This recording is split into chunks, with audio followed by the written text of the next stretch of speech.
Hi, my name is Laura Marie Cortez, and I'm in Cuadros' Corner.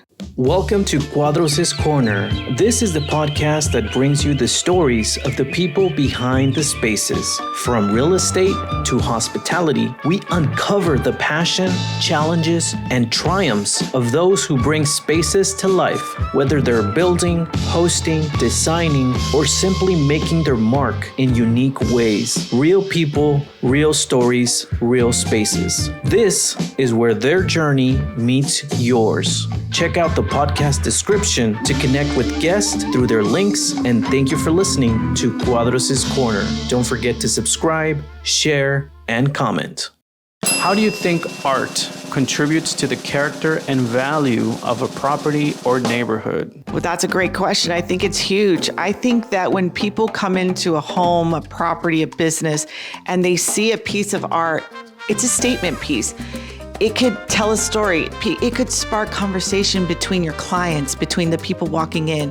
It can set a mood in their feeling when they walk in. They can, it can make them happy. It can make them, just say, wow, I want that in my home. I want something similar to that in my home. And it just gives the space a little bit more character. How does the environment or space you work in influence your creativity? Well, lighting is huge for me. So I love to start getting all my supplies around a window, natural light, putting music around, comfortable space. To me, that's kind of setting a moody kind of space for me to get creative and work. I really am excited to dive deep into your story.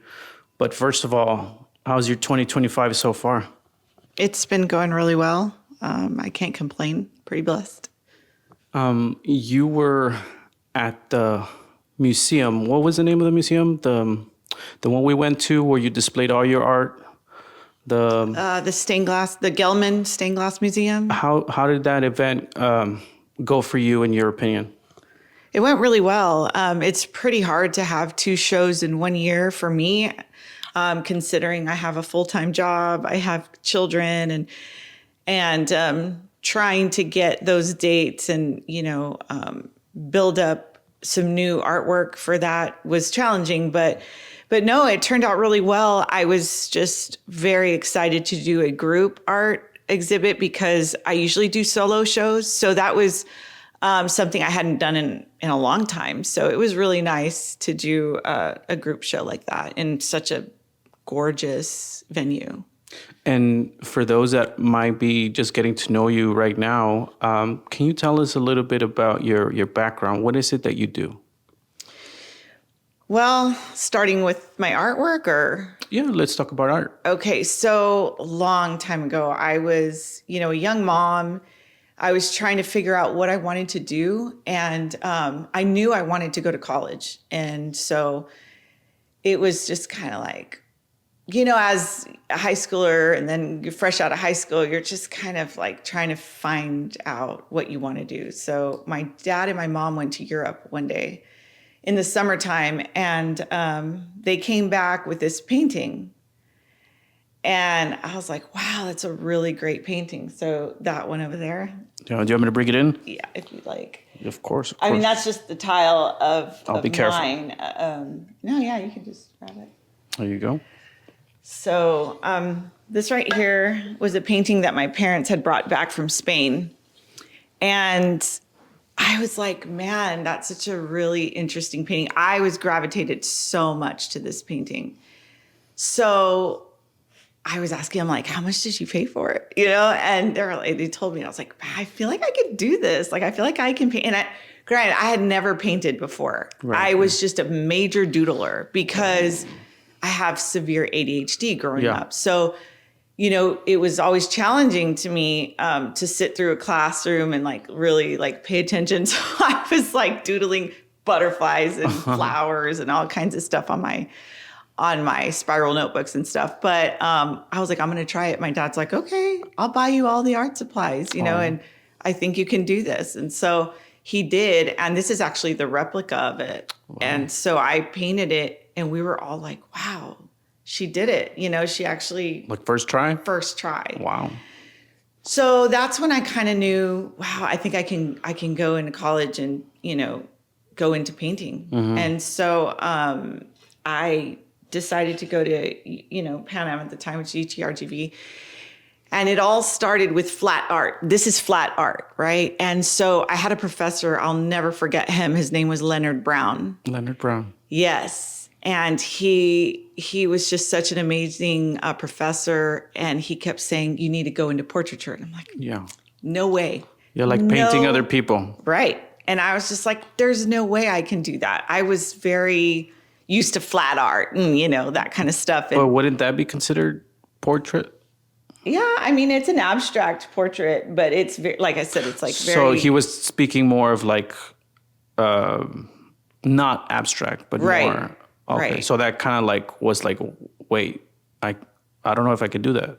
Exactly. It was just a lack of confidence. Right. And so I just didn't think I was capable of painting a face. Right. A lot more three-dimensional and things like that, shadowing and stuff. So he pushed me to do it. He said, well, that's your assignment. Either you do it or you fail. Oh, wow. So I was like, okay, because they dive you into different, genres of subject matter and painting and stuff. So I did it. I could not believe, I started in monochromatic colors, like black and white and stuff like that, but I couldn't believe that I did it. So all it did was spark that interest to continue to see where my creativity can go, Nice. How far I could push myself. Yeah. So that's when I started learning landscapes and portraiture. And my favorite is portraiture. That's my favorite, thing to paint is people. In life, I love people. I'm a people person. Yes. So I, my friends are always making fun of me, like, oh, you pick up people all over the place. And all of a sudden, but I love people. And so portraiture has really captured my heart. And that's what I love to do. When you were there at UTPA, now UTRGV, did you notice like a lot of, I guess the right way to say it, were a lot of people excited about being in that career? Because I know when I was in college, I studied theater, communications, film, and I felt like we were kind of like brushed aside a little bit just because the more popular ones were like being a doctor and an engineer and things like that. But in your experience, did you ever get that feeling, or were you just kind of like focused on this interest of yours? I definitely got that feeling, especially when our easels were breaking. Our couch was like, ripped to shreds in the classrooms. But it wasn't about that. We created a story every time we walked into that room. And we built relationships I still have to this day. It is incredible how, and I'm a person that I have a hard time painting in front of people. I don't like eyes on me, that's what I'm painting. It's my ADHD, when I'm trying to paint, I'm hearing somebody breathing or talking, and it's just a distraction. So my kids, they knew when I was in that studio in my older house, that I actually had a studio with my French doors shut. They knew, don't go in that room when she's painting, because I'm going to just stop, and be like, no, you're distracting my, my process. But they knew, don't go in that room. But I can dive in for hours upon hours. I won't even drink a glass of water. I'm just hyper focused on my art. I'm what you consider a house painter. My friend Carlos, Carlos Ochoa, he's a fellow painter. He was the one who was like, man, you're a house painter, because a house painter is where you have very large brush strokes and you kind of cover the whole area. A window painter is when they go by little tiny sections and they kind of paint like that. And I'm I'm very, impressionistic, I guess, painter. So And when it comes to like those large strokes, like did you like the one that's right behind you? Is that kind of like similar how you created that? Like absolutely. really large strokes? Oh yeah, it's a very brushy painting is what I call it. You know, And large strokes. And let me show the Yes. camera a little bit just so people can see what do you call this piece? Sketchy Love. Sketchy Love. And I was saying that it reminded me of Frida Kahlo. Yes, Frida Kahlo. It's a version of her that I created of. I always tell a story of a journey in my life and, going through difficult times and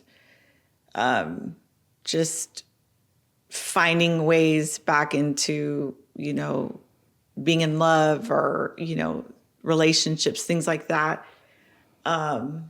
That's how I created her. There's a lot more to it, but. So is that kind of like what inspires you to paint nowadays? Like getting things from your real life into the paint? Absolutely. Yes. Most of my paintings tell my story in some way or another. And going back to that painting that you first saw from your parents who came back from Europe, what was the country that they Spain. got? Spain. Okay. And is there... And unfortunately, I still don't know the name of the artist, the original artist that painted it. Well, nowadays, I think you can use Google, take the picture, and it tells you like, hey, more about it. Yeah.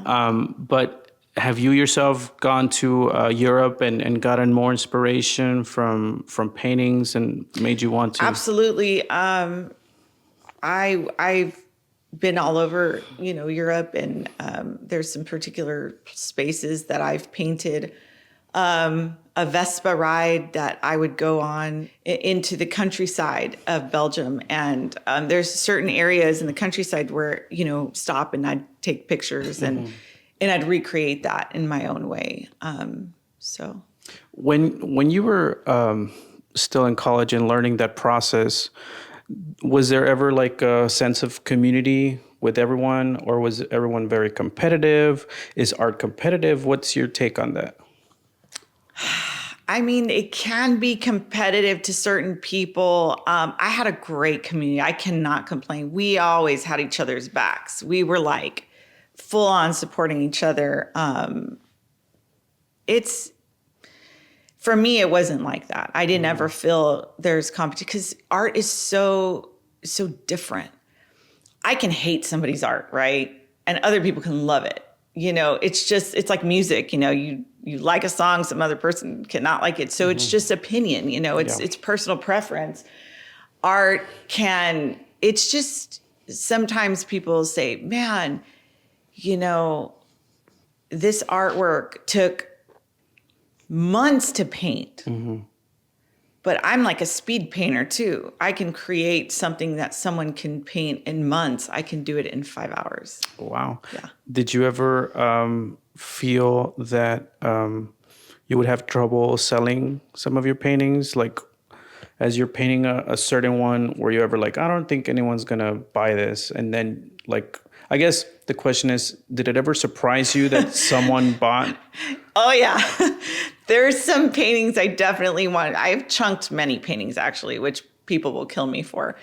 But I've just gotten so emotionally invested in them and I was just over it and I just chunked them. But there's other times where I've painted something that I personally think is gorgeous and beautiful. And other people will be like, who's going to buy that? I had this one that was called The Welder. The Welder. Yes. And my boyfriend, he was in industrial construction and he snapped a picture of a welder.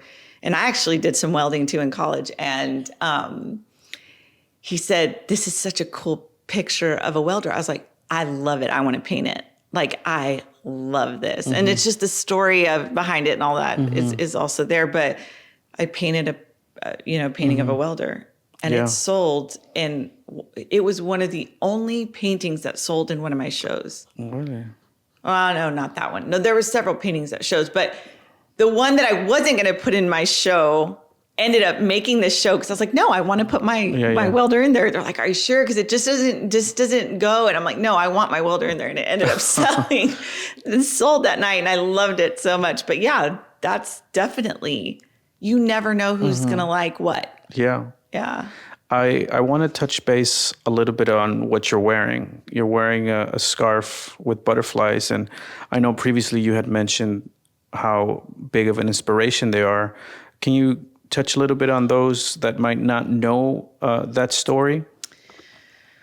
Well, since I was very, very young, I've always been very attracted to butterflies and the moon. And my mom would always take me outside and say, look up at the moon, like it's beautiful. And for whatever reason, I've been connected to the moon. And then I think a couple of years back, I met somebody that does Eastern Vedic astrology. Oh. And she said, let me get your birthday, your time of birth, everything will come to show. I was born on a full moon. My Rahu is the moon. So there's all these like crazy things about me and the moon. But the butterflies, they signify rebirth, transcendence, love, change.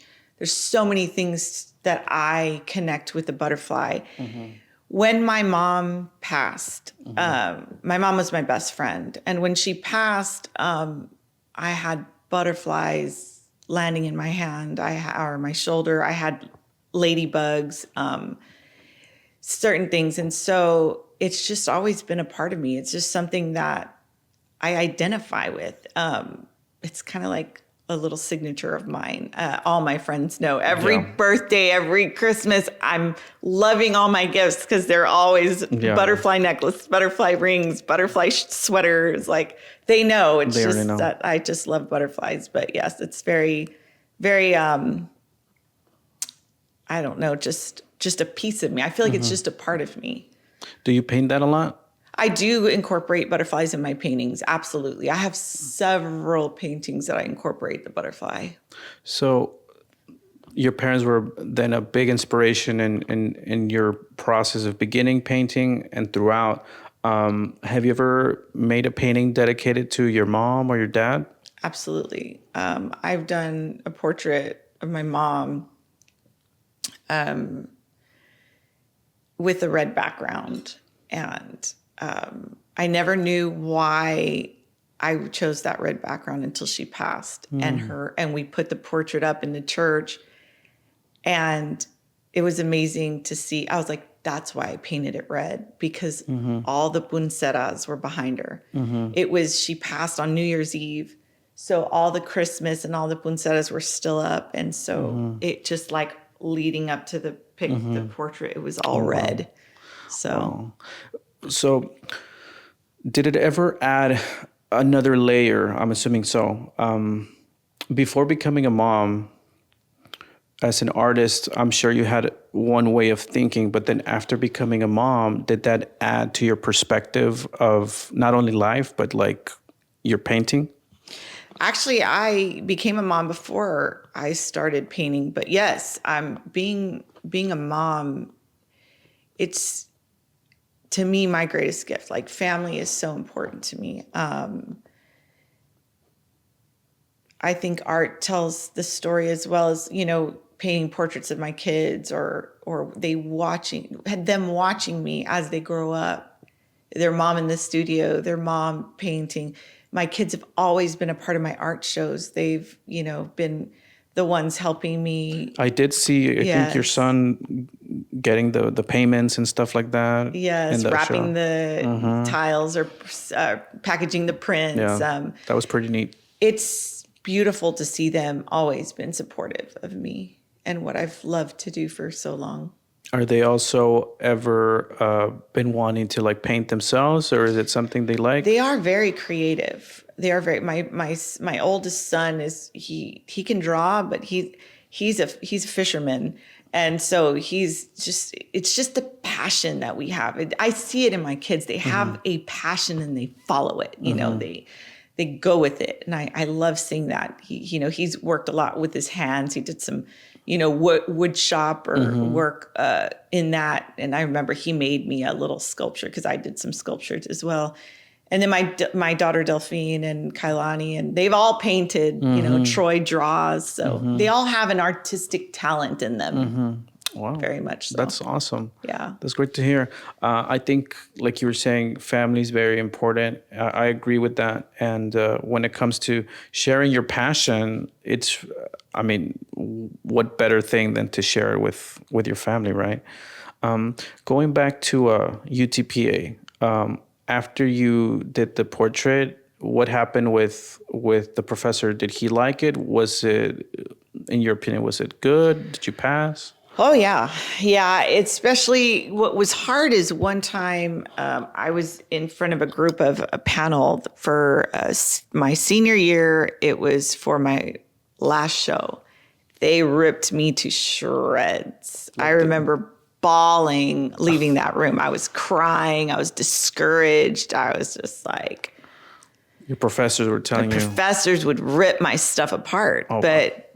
That was the critiques, you know, that was what we went through. We went through pretty extreme critiques in college in painting. And I'd be like, man, do I have a target on my head? Because they were just, I mean, it was pretty bad. It felt personal. Personal. But they pushed me so hard to get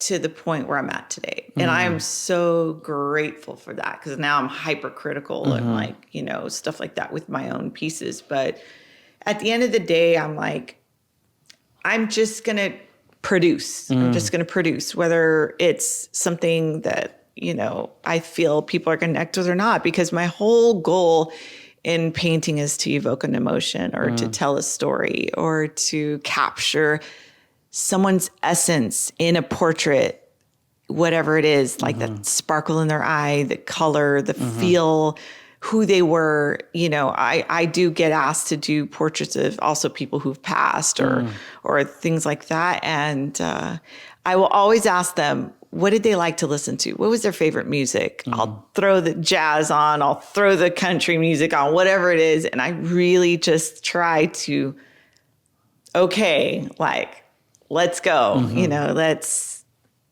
make this happen. Let's tell them who you were, you know? So that's very, very gratifying for me. And like, let's say if you were to do a portrait like the one behind you, how long would that take you? Like, what's the process like? I'm very sketchy. I'll like sketch it out. And then it just depends. Like I can work on some little at a time throughout several weeks where I'm just like an hour and then I got stuff to do and I come back to it, or I lock in and I'm like, I will finish a painting in one day. So and I'll just be like hyper focused. Yeah. Morning, you know, so several hours. There's no in between. It's there's just, I don't have really a time, you know. I always give myself, you know, I could say, hey, you know, I'm going to give you 2 weeks or whatever for me to, you know, give it back. But sometimes I'll do it in a week. So it just depends. What about this painting that you have here to your left? Do you mind talking about that one? So this painting was extremely... do you mind showing it? Yeah, absolutely. This one... And it's kind of a messed up print. And this is because like the original sold. So I used to help the Catholic Charities at the Respite Center of the immigrants that were coming into our city. And this is not a political post. Not political at all. But the immigrants are coming in, and this was like years and years and years ago when it first started. Yes. You know, and I was just like, it was a crisis. It was, for me, it was just humanitarian crisis. So me and I just kicked into, I have to help somehow. So I'd go and help out, you know, I'd, you know, get the people in and process them. And we would, you know, bathe them, give them clothes and food and all that kind of stuff. But one day I was like, I'm going to take my camera and I'm going to ask for permission to take pictures of certain families that I was helping out. This particular family, this was Martha and Marley, and they were from Guatemala. And this was right when they got into the bus station after their long travel from Mexico into America. And this mom was saying she had only had one apple to share with her daughter for like 3 days. Wow. So it was like really, really hard on them. So I had to capture this moment. I had to. And this is the first time ever I was able to have the eyes of the little girl follow you when you walk around the room, like her eyes follow you. And I had never had that happen to my portraits before. And this was like that one portrait where like she follows you, her eyes. And so it was so amazing for me. It was like one of those moments where I'm like, it happened. The eyes are very, they do look, I feel like she's looking at my soul. Yeah. How did you get involved with doing things like that for the community? I just talked to Sister Norma Pimentel and said, how can I help? And she said, we need volunteers. And we went over there and started helping. So. And then I know you do also some other things for the community. I think you were mentioning you were part of a hospice. I don't know if that's your work. Yes. That is another passion of mine, is to help families learn the benefits of end-of-life care and getting them everything that they need so they can be in the comfort of their own home, in their environment. Like, that is so important to me. And I don't know, because I know our friend Cecilia, we painted something and then she went to a hospice and put it on the wall. Is that also something that you do as well? Like put the paintings in the rooms and things like that? No, because this is their home. It's like we go in. It's not in-house. We don't have an inpatient facility, so it's in their own home. I pretty much work with the families and just explain benefits and stuff like that. So, but I mean, I'm kind of like, if they want to be with their dogs, if they want to be in their own bed, if they want to have their comfortable. Yes, to me, that's like what's so important, because you ask yourself at the end of the day, how do you want to go? Where do you want to go? If you close your eyes and you ask yourself, like, what would that look like for me? I mean, for me, it's the same. A lot of people say the same thing. We want to die in our sleep peacefully in our house, like with our dog and family and everything. Right. It's not in like a hospital. Yeah. So.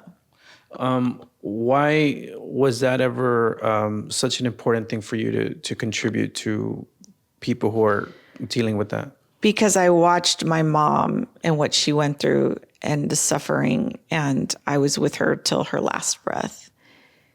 And that sparked this profession for me. It was like, how can I be a part of something so amazing without needing to be a doctor or a nurse? So it was perfect for me. I get to connect with families, and I love people, and I love, that part of it. Not all people, don't get me wrong, but, I'm not everybody's cup of tea, but yeah, I mean, but yes, I mean, I have a very soft spot for the elderly and the sick and that kind of stuff, the needy. Right. And just quickly, for those that might not know what a hospice is, do you mind explaining what that is? So it is a team of people, important people, like a medical director, registered nurse, LVN, CNA, social worker, chaplain.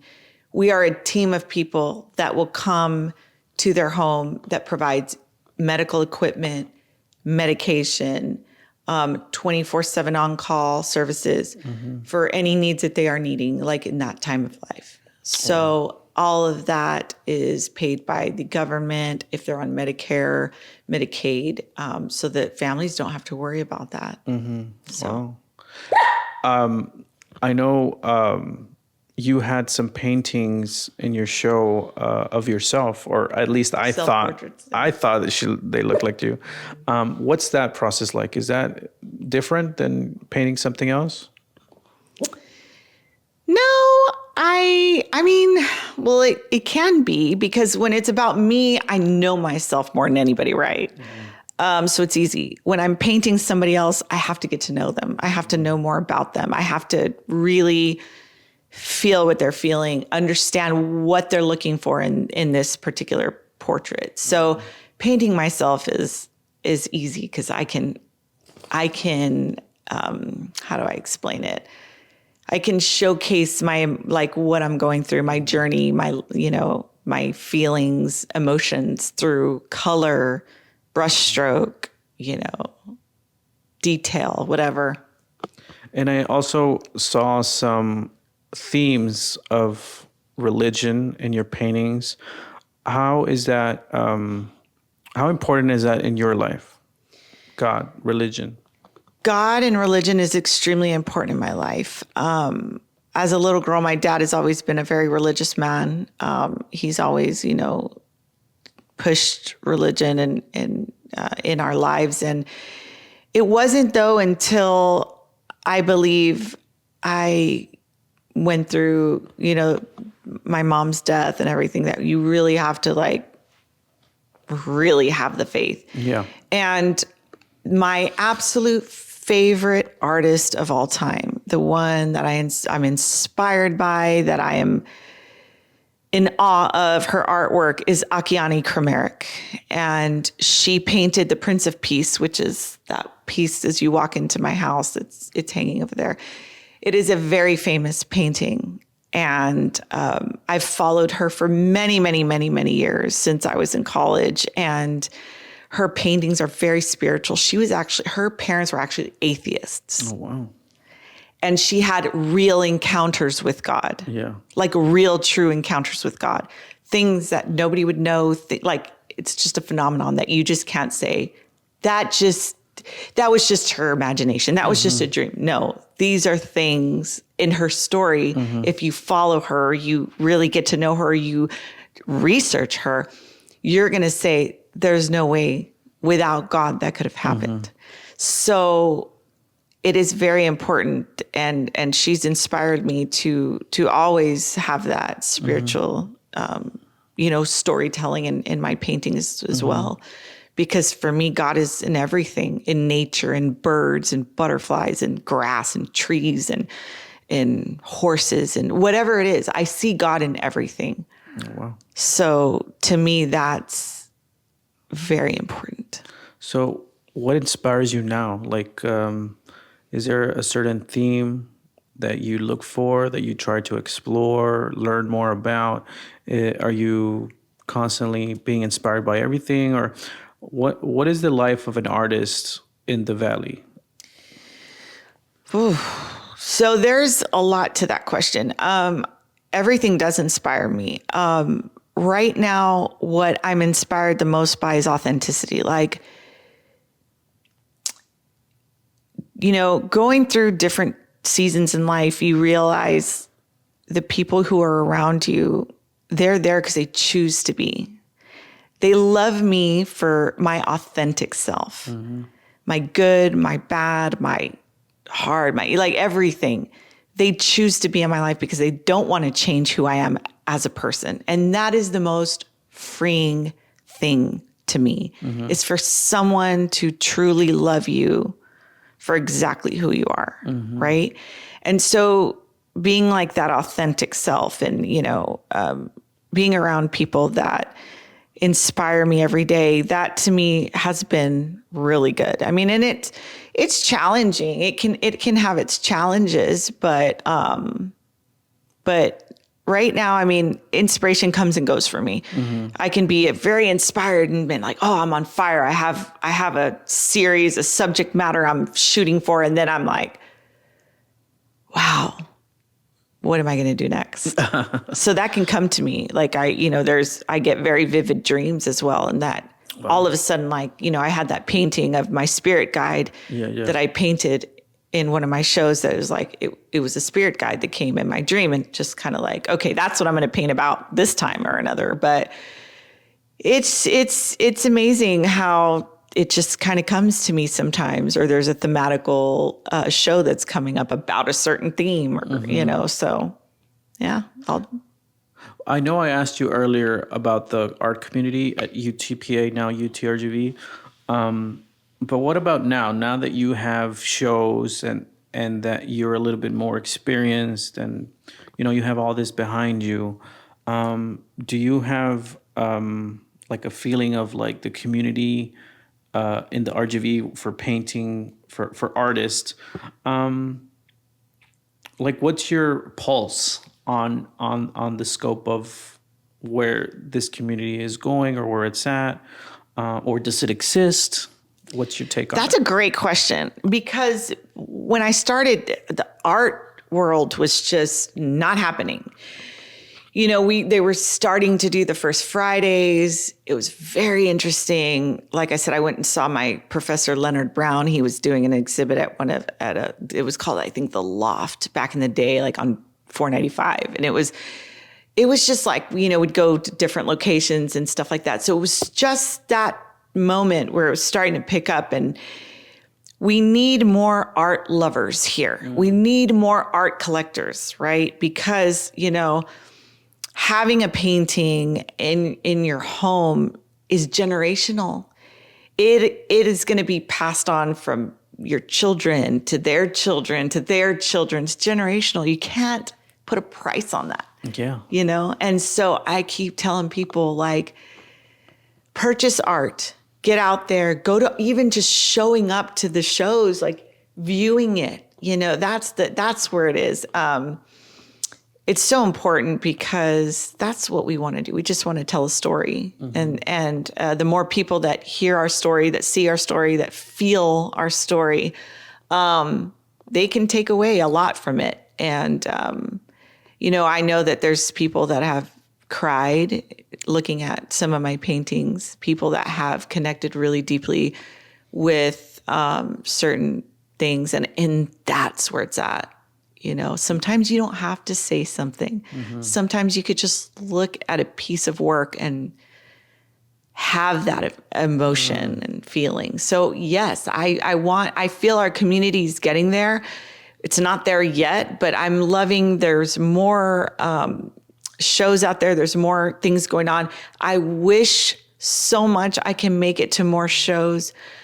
My life is jam-packed. It's very difficult to make it to all the shows, but man, do I want to go to a lot more this year. That's a goal of mine, to try to get out there and get to see other artists and their work. Do you feel people get something wrong about you when they meet you without knowing you as an artist? And what is that?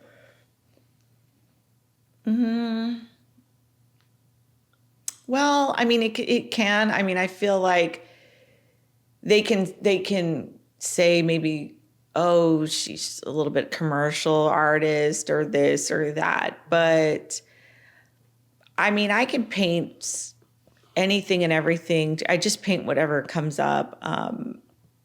So commercial or not, I mean, I sell a lot of work, thank God. I do, but also want to, sometimes I do paint things for me, for myself, or what I like or what I enjoy.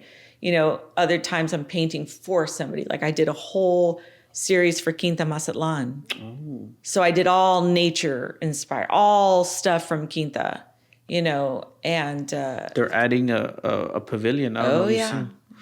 Yeah. My dad had a big part in that. Oh, wow. Yeah. So, but yeah, Quinta is I love Quinta Mazatlan because I'm very connected with nature. So I've taken my kids since they were little. And so it's been a beautiful place. Very, very nice place for the valley to have. Special. Do you mind talking a little bit about your dad and how you just mentioned that he was involved with the pavilion? How is he involved in the community? So my dad was the mayor of McAllen for 8 years and now county judge, but he's spoke to people in Austin and the state of Texas to try to get funding for some of these projects in Quinta Mazatlan and stuff. He was a part of several people that made these things happen. I was able to donate several $100s. I think it was like $800 or $900 to Quinta, with the display of artwork that I showcased, and a certain percentage went back to them. So I like to give back. I like to, when I can, do charitable events and things like that. It means a lot to me. I've always watched my dad be a true public servant. He is definitely not the definition of a politician. He is the true definition of a public servant. Mm-hmm. And that's sometimes these days hard to find. And I also saw that he has a statue outside the IMS Museum, which I never knew that was him until I met you. And then I found out that he was your dad. And I had heard his name over and over. And I would like see him on social media being tagged in different events and here and there. But I was like, oh, cool, like whatever. But then I met you, and then I went to the museum, and then I saw his name there, and I was like, I never noticed that this was here. Can you talk a little bit how that statue came to happen? Oh, man, it's emotional for me.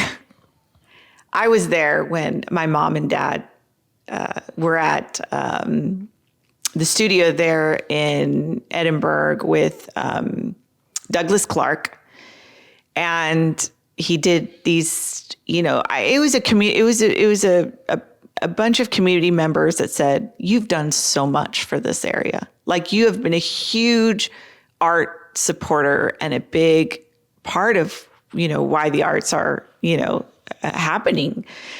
So they thought it was only, good to do something in honor of him and my mom and what they have done for the community. So Douglas Clark, amazing sculpture artist, got him in the studio, took some pictures, and carved him of clay and poured the bronze on him. And I was there through the process, and it was a good time. So, losing my mom and then going back to the museum and just getting to walk by my parents and having something there that my children can come and see and still carry her memory.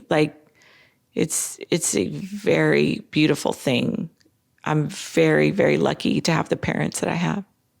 And it's very, from what you were saying, that they were huge supporters of the art. I think it's very awesome that they were supporters of the art, because I feel like it's often kind of put aside and other things are put into more important things, which is fine. But my question is, in your opinion, what does art mean for the person, for a community, for why is art so important? Well, it's just the city's or community's form of expression. For me, every time I drive, that overpass on 2nd Street going towards there's the DoubleTree Hotel, the hospitals, you kind of go over that. Oh, yes. Yeah, okay. There's this greenery on the right-hand side, and there's this huge space in between with some palm trees. Every time I pass by that area, I'm like, we need a huge statue there, a huge staple piece there, I think right there was there. a bike, right? There was a bike that was there. No. It's kind of in the middle between the overpass and the hospital. It's this green area with there was a bike there. Oh, there was? Someone had a bike tied to a pole, and it was decorated with a basket of flowers. It's no longer there, but I think that bike kind of travels to different areas. Maybe. But every time I pass by, I'm like, come on, let's get a huge sculpture there. I mean, we are a hub for butterflies. We are a hub for birds. We are all these things. We need a huge sculpture incorporating the birds, the butterflies, a massive sculpture of all of the stuff that tells people, this is McAllen. This is who we are. We need that. It's telling a story of our city, of our community. Mm-hmm. What is it? It's that's what's important for cities and communities to come together and bring. And I love how they've had all these artists painting these pipes and the things around the city. I love it. It makes me smile. It makes me so happy to see them beautify McAllen. Even on 2nd Street. Yes. The little track where people run, they painted a whole section where there's a dedication to Texas. Oh, yeah. And I was like, wow, that's amazing. It's awesome. So good. I wanted to ask you, is there something that you're looking forward to this upcoming 2025, like something that you're whether that be a art show or maybe something with the family, like what are you most excited about for this upcoming 2025? Well, I do want to go to more shows. That's one goal. I mean, I would like to do an art show, but last year was rough. I did 2 in a year, and it was really tough. So I want to build a body of work. For 2025, I want to build a different body of work. I want to do a different series. I'm not sure what that's going to be yet, but I'm going to dive into figuring out what I want to do for the next one. I want to build, because, I'm at the point where I need to produce more work. So I would say my goal is to produce more work and come up with something. Something new. What do you hope people get out of hearing your story? And is there something that maybe I have not asked that's in your heart or your chest that you want to get out and let the people know, hey, this is me? Well, I think we've touched quite a bit of stuff. I'm very proud of this podcast. What I would like to tell people is learn a little bit more about art. Whatever you like, your interests, try it. You go buy some paint, go buy some paintbrushes. You never know if you want to express yourself. I always said I wanted to be a singer because I wanted to I had all this emotion. Like I said, I'm super ADHD. We have a lot of impulsivity. We have a lot of passion. We have, we're hypersensitive people. We feel very strongly. So it's like, how do I get that feeling out to the world? How can I get that feeling out to the world? It's through music, through painting, through art, through singing, through whatever it is you want to do. But I encourage everyone to do it. Whatever it is, do it. Because I didn't know I could paint a face. Yeah. I could never imagine I could paint a face. I did it. And it's one of my favorite things to do is to paint people. So I encourage everybody to do so. And are you accepting people, like if they want you to paint them, are you also accepting? Yes, I do commissions. Absolutely. Check out my page, Art by Laura Marie 2326 on Instagram. And you can I'm not the most active Instagrammer, but when I do any new bodies of work, if I'm painting anything, I will put it up there and you will see it. And you could just kind of see what I'm doing. And I'll also link your Instagram on the description of this podcast for those that might be interested in doing that. I think I've asked everything I had in my mind. Is there any last message, any last words that you'd like to tell? Do what you love and love what you do. Perfect. Well, thank you so much. Thank you so much. I appreciate your time. Thank you.